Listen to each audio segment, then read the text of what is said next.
Spencer DJ.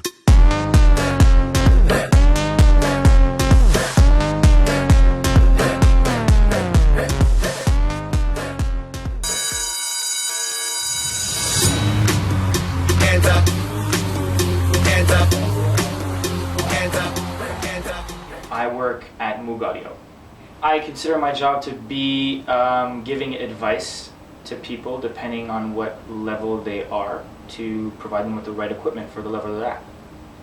Absolutely, there have been more amateur DJs coming into Moog. The interest, I think that has to do with the interest and the acceptance of now a DJ as a profession. It's become mainstream, I guess.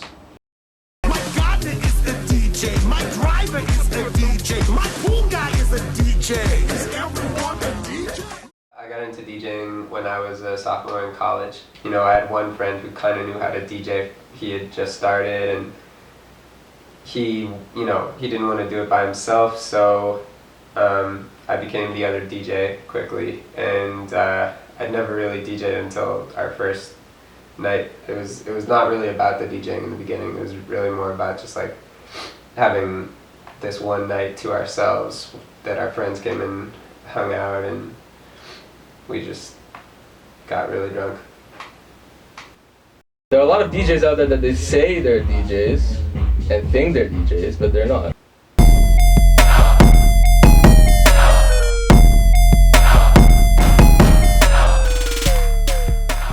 Touring, obviously, when you tour, you're a professional DJ. That's the definition. That's actually a really difficult question because, I mean, by definition, it would probably be if you are getting paid and doing it as a profession, you would be a professional.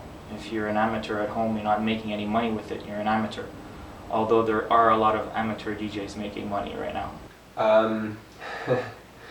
I wouldn't say you could put it really simply. I think that there are just telltale signs.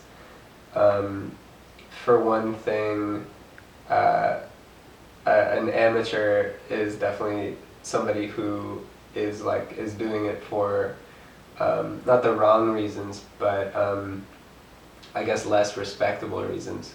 Hilton has been hanging around deadmau5 and Afrojack, planning her reign as the queen of house music while working on an album with David Guetta. But even if you can hang with the coolest music makers, doesn't mean you can be one. From acting to singing, the socialite has been searching for a talent to justify her fame for quite some time now. I would say the line when I stopped being an amateur and started being a professional was when it stopped being like an excuse for me to be able to like throw a party, and it started being something where, you know, I bought my own turntables and I had them at home, and I would like really get into what transitions sounded great, and like started mastering, you know, like the perfect control of vinyl with your hands, stuff like that. But it also is just about your behavior.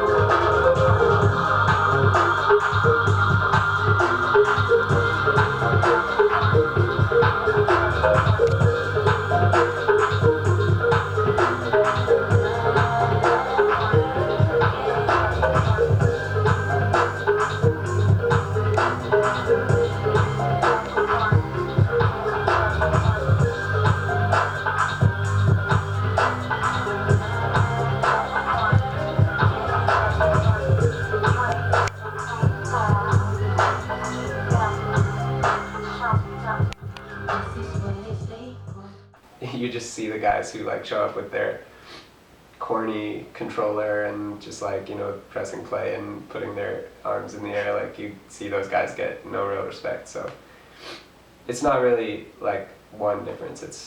It's about all kinds of behavior.